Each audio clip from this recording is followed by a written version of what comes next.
اگر آپ چاہتے ہیں کہ آپ کا محبوب آپ کے قدموں میں آ جائے، وہ بے قرار ہو کر آپ کے پاس آئے، تو آپ ایسا کریں کہ اس نقش کو چاند کی پہلی تاریخ اور اس دن جمعرات کا دن ہو، یعنی جو نوچندی جمعرات ہو، اس دن آپ مشک زعفران اور گلاب، عرق گلاب کے ساتھ ایک سیاہی تیار کریں، اور اس کے ساتھ یہ نقش جو سامنے اسکرین پر چل رہا ہے اس کو آپ لکھ لیں۔ لکھنے کے بعد جب یہ سوکھ جائے تو اسے بند کریں، اور جس راستے سے آپ کا محبوب گزرتا ہے، یعنی اس گلی سے یا اس زمین سے،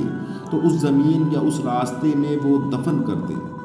تو یہ کبھی خطا نہ ہوگا، محبوب بے قرار ہو کر آئے گا اور تابع داری کرے گا۔ اگر یہ انتظام نہیں ہو سکتا کہ ہمیں اس راستے کا یا اس زمین کا یا اس جگہ کا پتہ ہو جہاں سے آپ کا محبوب گزرتا ہے، یعنی اس گلی کا یا اس کوئی بھی ہمیں راستے کا علم ہی نہیں، تو آپ ایسا کریں کہ اس نقش کو لکھنے کے بعد ایک ویران جگہ میں کسی بھاری پتھر کے نیچے دبا دیں، تو آپ دیکھیں گے کہ محبوب کے اندر بے قراری پیدا ہو جائے گی اور وہ بھاگ کر آپ کے پاس آئے گا۔